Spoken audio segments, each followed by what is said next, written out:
It may be the largest mass UFO sighting ever witnessed over America. March 13th, 1997. The skies above Arizona ignite. Major sighting here. Fiery globes seen by thousands. They started multiplying. One light became two lights, a third, a fourth. Reports of an ultra-silent aircraft, seemingly as large as a battleship. It was so big, I could not see the front, the back, side to side of this craft. Do ancient clues over 1,000 years old show a pattern? It looks like a saucer with fire. Or could it be a top-secret government program? There are large vehicles that fit the descriptions you heard. And what does the state's former governor now say? I describe what I saw as being otherworldly. This is case number 97202, Arizona Lights.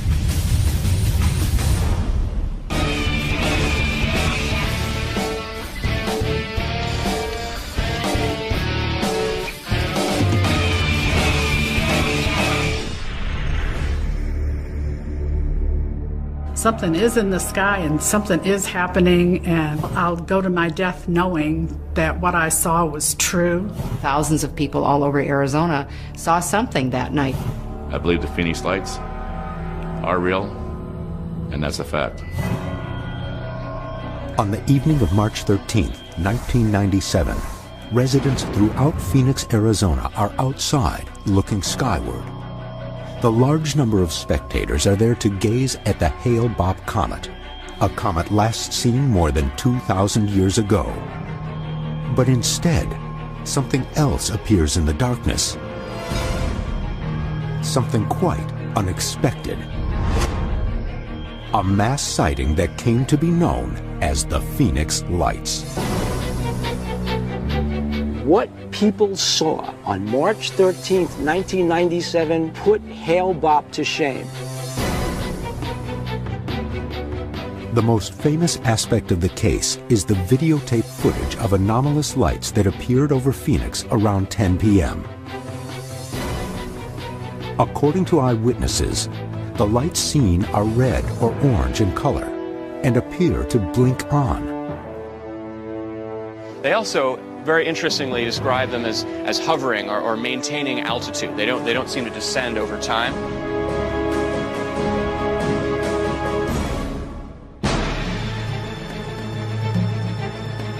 But the 10 o'clock lights are only part of a complicated story. Earlier that same evening, reports flood in from across the state of additional sightings. Some describe a V-shaped formation of lights, while others claim they see an actual boomerang-shaped craft. According to the eyewitnesses, what is seen in the skies above Arizona is absolutely enormous. Reports describe the craft as being nearly a mile wide. At times, it hovers silently in the night sky, but it is also capable of achieving incredible speeds. Clearly, this massive craft is unlike anything known to exist. The people who watched it were actually in shock. I got that one on video. The boomerang is allegedly spotted as early as 7:55 p.m. in Henderson, Nevada, then in Paulden, Arizona at 8:15, Prescott at 8:17, Phoenix at 8:30, and Tucson at 8:45. No images of this massive craft are known to exist. Are these separate sightings or different aspects of the same event?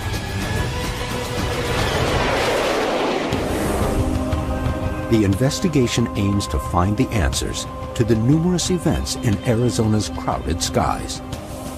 Pat Uskert will uncover local history of UFO sightings in the Phoenix area. I think we're really talking about something that is either so top secret that it's decades ahead of what we know, or we're looking at a genuine extraterrestrial visitation here. Dr. Ted Ackworth will examine the video evidence of the 10 o'clock lights and will conduct an experiment to replicate the event. One thing I want to look at closely is the dynamic aspect of these lights, how they move or don't move through the night sky. And Bill Burns will analyze the nature of the alleged boomerang craft. A lot of people say that the craft over Phoenix that night at 8 o'clock was an extraterrestrial spacecraft. The investigation has enlisted the help of documentary filmmaker James Fox. He has been chasing this mystery since 1997. I have been investigating this for quite some time. Something very large flew over the state of Arizona, and to this day it remains inexplicable.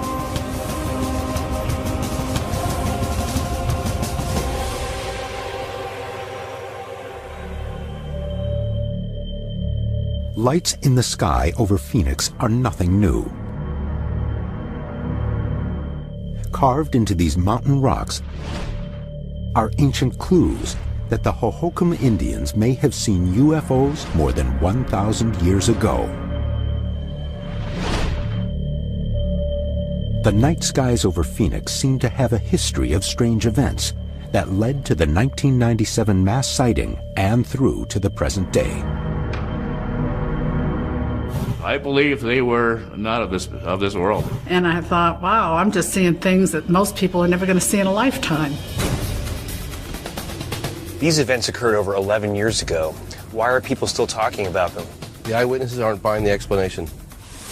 UFO hunters asked for and received an official statement from the Air Force in regard to the 10 o'clock lights over Phoenix on March 13, 1997. It states that the lights were caused by LUU-2 illumination flares dropped by A-10 Thunderbolts. The Maryland Air National Guard performed the drop as a training mission over the Barry Goldwater mountain range. The only explanation is flares from the Maryland National Guard? They're saying that there were flares dropped from the Air National Guard, and I think a lot of the witnesses and the videotaped evidence will suggest otherwise.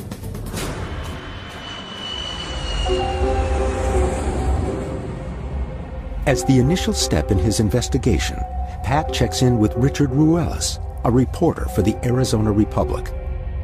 Ruelas has been covering the Phoenix Lights phenomenon since the beginning. A lot of times, UFOs are seen in little small rural areas. This was an event over a major city, and a lot of people saw it. So it's not something that could be easily discounted. But apparently there were two events. One of the big confusions about the Phoenix Lights is that there were two separate incidents that night. Around 8 o'clock, people see a V formation. About 10 o'clock, there are hovering orbs on the western part of Phoenix. That's not what most people saw. Most people who saw the Phoenix Lights on the ground saw this V overhead. An important figure in the story of the Phoenix Lights is Councilwoman Frances Emma Barwood. On May 6, 1997, citing public safety concerns, Barwood asks for an official investigation into the incidents of March 13th. Just the mere mention of a politician that we should spend state or government resources on investigating a UFO gets her laughed at. Why would people stick their necks out and get burned when there was really nothing going on that night? For me to imagine that it was much ado about nothing, I think maybe it was much ado about something. All Francis said was, as a matter of public safety, what's hovering over the city of Phoenix? The word UFO was never uttered. She never said the word ET, extraterrestrial, flying saucer, spacecraft. She never said it. I couldn't understand, why doesn't anybody want to know the truth? The Arizona Republic did cartoons with, I think it was flying saucers going in one ear and out the other, and another one with a switch on the side of my head going off. Not only do they not want to know, it's like thou dost protest too much. So, Frances, what sort of response was there? I started getting phone calls at 7 o'clock in the morning. It didn't stop until 11 o'clock that night. And over the summer, we take a break, and I tried to call back everybody. I called over 700 people. Did you pursue any investigation on your own to follow up on this? I referred all the phone calls to the governor, Governor Symington at the time. Arizona's Governor Fife Symington is pressured to find an answer to the sightings. He calls a press conference on the morning of June 19, 1997. Symington states that he will look into the issue. And we're going to get to the bottom of it. We're going to find out if it was a UFO. Later that same afternoon, the governor calls for another unscheduled press conference. And now I'll ask Officer Stein and his colleagues to escort the accused into the room so that we may all look upon the guilty party. And he starts talking about the Phoenix Lights. And we thought, wow, you know, he's really going to check into this. Anyway, out walks his chief of staff in this costume and like an extraterrestrial. And we realized this was a big joke. You know, first of all, not at all like Fife. Doesn't have a sense of humor. This just goes to show that you guys are entirely too serious.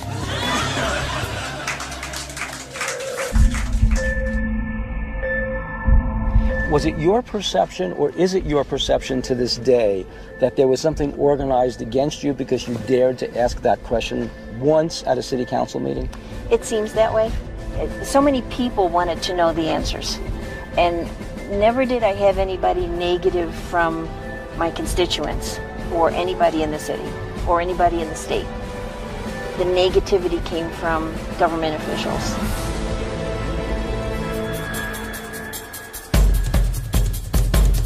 But other details emerge. Strange video taken in the days, months, even years before the mass sighting may hold clues. And the governor, who laughed at first, now makes a stunning reversal. What did he see with his own eyes? I saw a large delta-shaped dark object.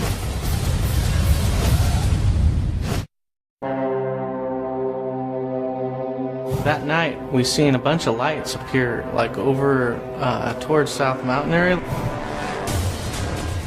The March 13, 1997 sightings in Arizona are complicated, combining multiple sightings across the state.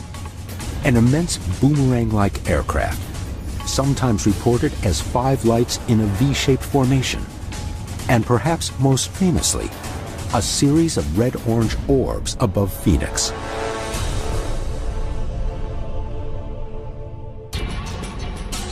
Bill and James Fox are meeting with Mike Kristen, an eyewitness to the Phoenix Lights. Take a look at this. Oh my God! On March 13, 1997, Mike is out on his balcony enjoying the cool night air when he spots a bright orange light in the distance. You tell me what it is. So I went in to get my video camera to shoot it, and as I was doing that, it went out, and another light appeared to the right of this thing, a little bit lower. That light went on. Then another one went on. Before I knew it, this entire array of lights had gone out. 8 or 9 lights, and they formed this arc. I videotaped that for about 2.5 minutes, and then the lights slowly started to go off one at a time, and not in the same order that they went on.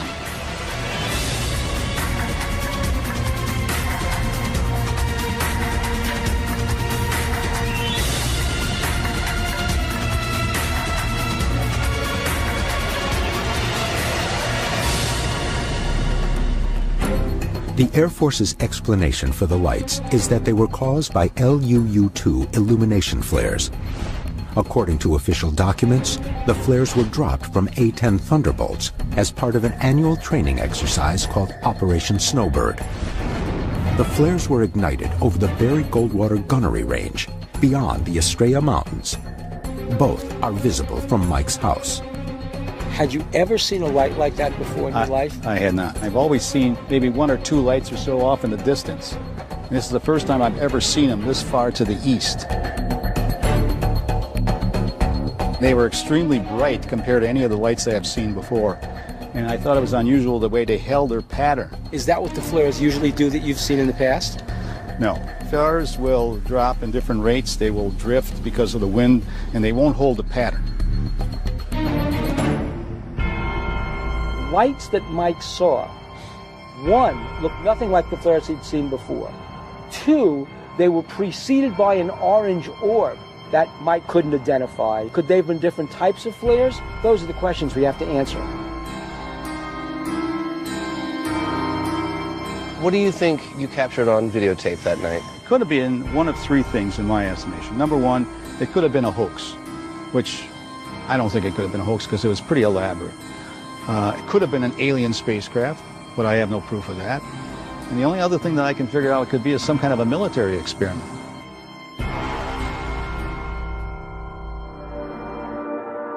Some of the behaviors of these lights strike me as strange, as described by the witnesses, and therefore they definitely bear further investigation.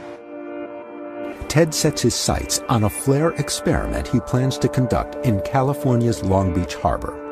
Using hand-launched maritime parachute flares, he will test the military's explanation.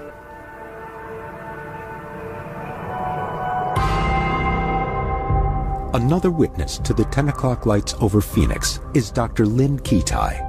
A physician and documentary filmmaker, Dr. Ketai chooses to remain anonymous for 7 years after the incident. In 2004, at great risk to her professional reputation, she comes forward with the stunning revelation that these lights have appeared before. I was experiencing these phenomena for 2 years prior to the mass sighting. I had a very close sighting to our home. I tried to take everything in, the size, the shape, the color. They were about 3 to 6 feet each. They were orbs. There was a uniform amber color throughout. It didn't glare at all.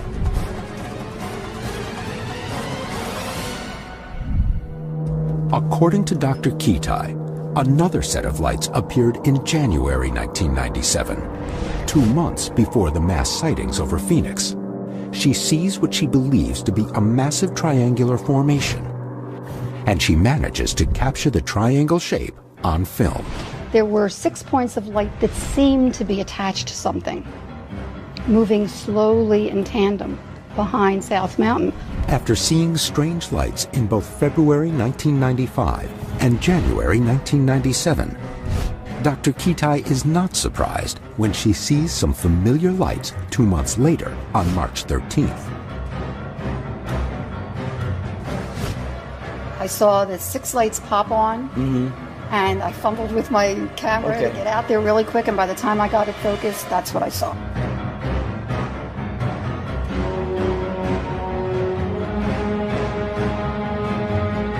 And we're looking in the direction of South Mountain?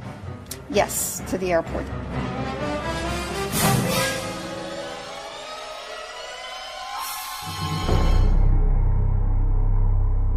So Lynn, just to play devil's advocate for a minute, what would you say to someone who suggested that what you saw was a military flare?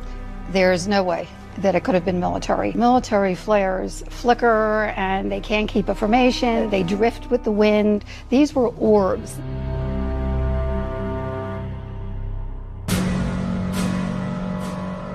Another eyewitness who manages to capture his experience on tape is Stephen Blonder, the author of Oracle of the Phoenix.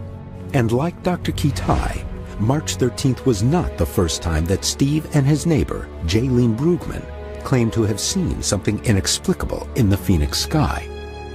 March 10th was the first night that I saw strange lights in the sky. Did you see it on there? Yeah, I got it on tape. I got out my video camera and I started filming this thing, trying to get a close-up of what it was. And it was this orange pulsating light that was unlike anything I'd ever seen in my life. Jaylene, how did you get involved in this? His wife Susie came over the next day and just was in like shock and said, "We saw an UFO last night."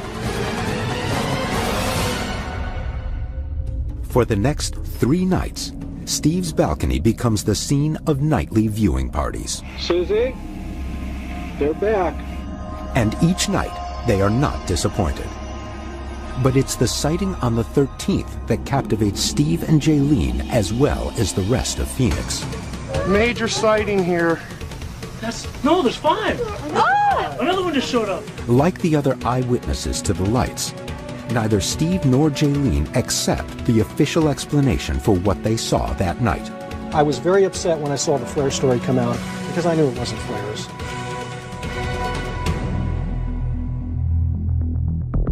The flares that ANG claimed they dropped were LUU-2 illumination flares. The eyewitnesses were surprised that there wasn't any illumination or sky lit up around the flares. But it is possible that the environmental conditions that night wouldn't have allowed for that kind of reflection around the flare. UFO Hunters invites Jaylene and her husband Jason, also an eyewitness that night, to participate in an experiment spearheaded by Ted in Long Beach, California. We're doing the best we can to approximate what would have been the kind of military flares that would have been deployed from aircraft, and we'll just see if our witnesses who saw the lights over Phoenix think that these lights look like the military explanation. The team is using standard maritime flares in place of the LUU-2 military flares. Maritime flares are used by ships in distress to visually signal rescuers. When launched, they shoot nearly 1,000 feet into the air. Both the LUU-2 and maritime flares are deployed with parachutes, and Ted is primarily interested in the way the flare's flight characteristics are perceived by the witnesses. Well, I have no way of predicting what's going to happen. We'll just have to launch these flares and see what they look like. We're all ready to shoot. We've got 5 flares. Make sure they're looking at the trajectory. That's one of the most important aspects here in the test. Okay, we're going live in 10 seconds. The flares are sent aloft. Now it's up to the witnesses to decide. But could there be another military angle to this case? The lights over Phoenix could mask one of the largest clandestine government projects ever created, a top-secret stealth aircraft that is utterly enormous.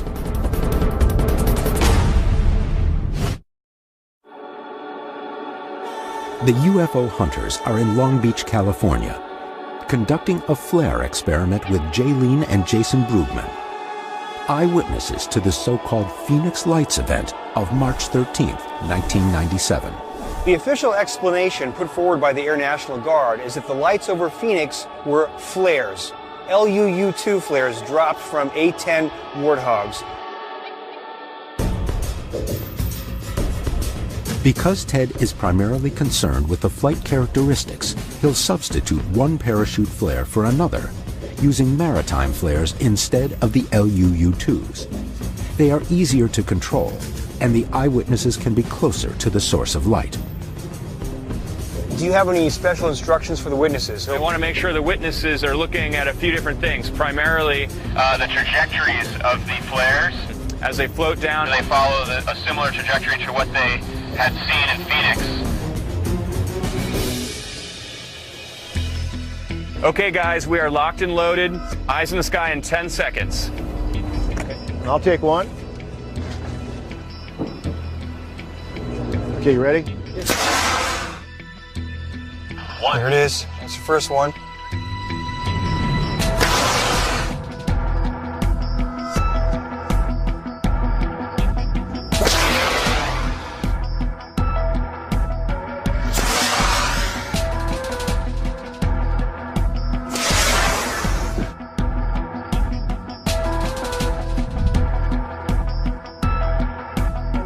Let's call it in. Ted calling, Pat and Bill. So how was it?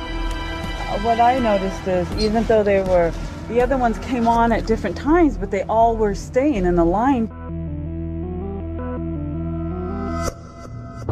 The ones that we saw were hovering, maintained altitude. They never dropped. Yeah. The lights went out at the same altitude. Would you guys say what you saw that night is totally different from what you just saw right now? Totally different from what these flares showed here tonight. We do know there were many other witnesses, and some of the things they've described just do not seem possibly consistent with flares. The hang times, the blinking on and off, the spread over the distance, the velocities just are not consistent with any kind of flare configuration that I could imagine. So it really leaves me wondering overall whether or not it could have been flares in '97.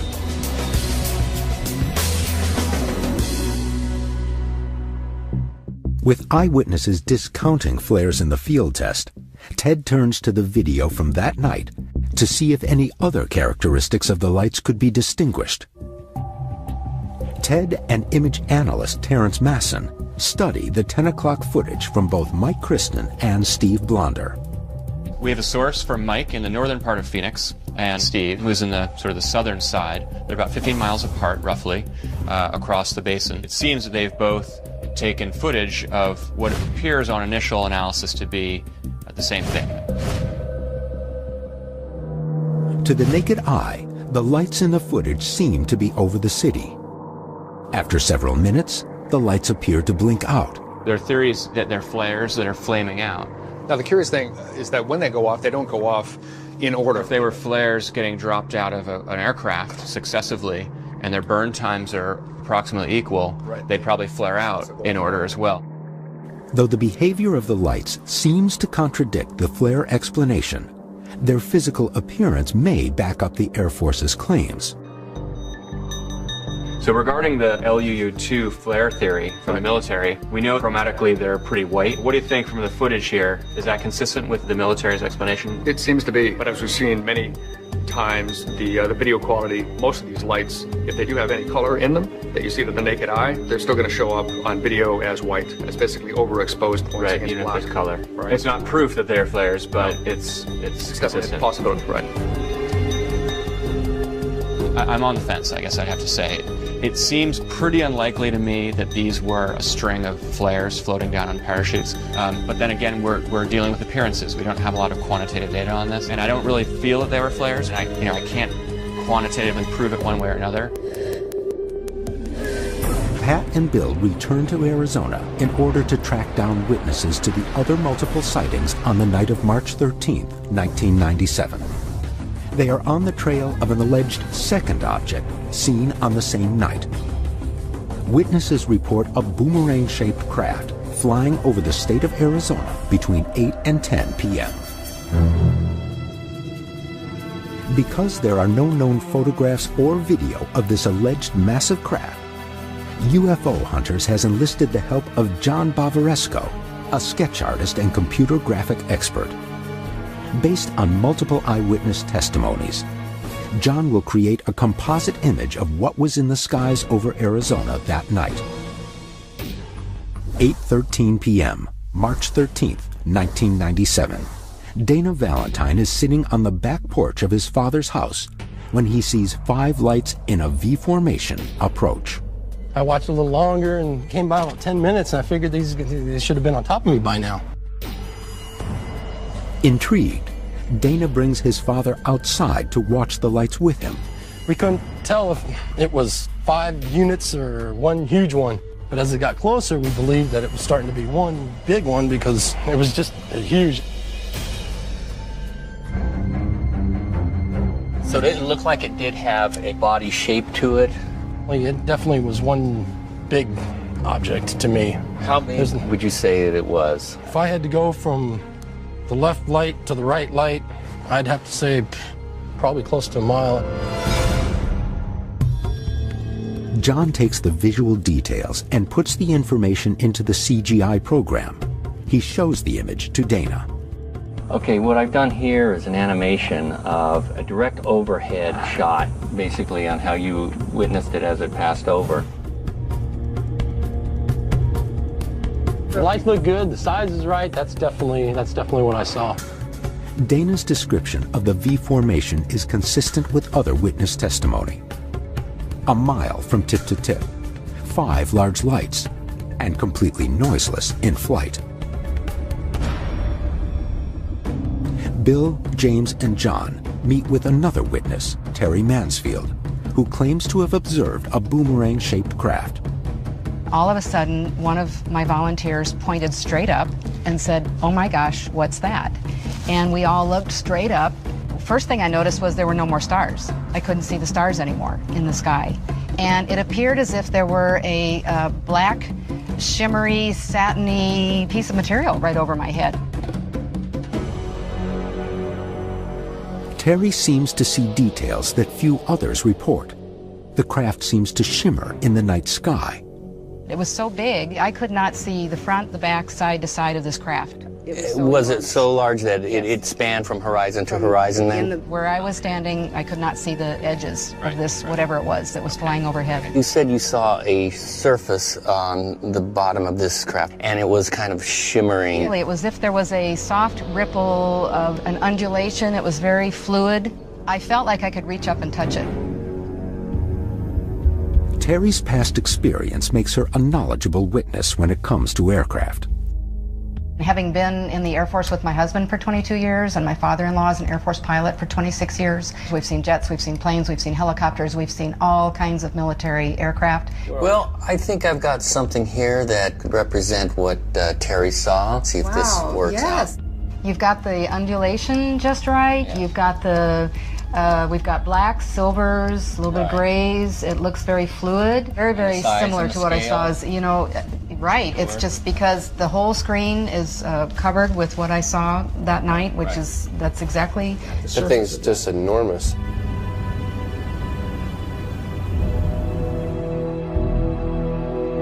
One of the most powerful forms of evidence is corroborating witness testimony from people who don't know each other, never heard of each other. So what this does for the case is it adds another mosaic tile to a much larger picture. Orbs, a mysterious string of lights, and a massive V-shaped object that appears to undulate are all reported over Phoenix in March 1997. Are these sightings all related, or completely separate incidents? And is it possible that the technology responsible is a top-secret invention of our own? There are large vehicles that sort of fit some of the descriptions you heard. Whatever was going over my head, it seemed to be so low that I could reach up and touch it, and it was absolutely silent. Video evidence from March 13, 1997 has shown strange light formations in the Phoenix skies, and numerous witnesses have reported seeing unexplained objects and other orbs hovering above Arizona. Is there something about this area that attracts these objects? Pat meets Jeff Woolwine, a UFO researcher at the foot of the White Tank Mountains. These hills are riddled with petroglyphs, rock art carved into the landscape primarily by the Hohokam, a Native American people who lived here from 200 BCE to 1400 CE and then mysteriously disappeared.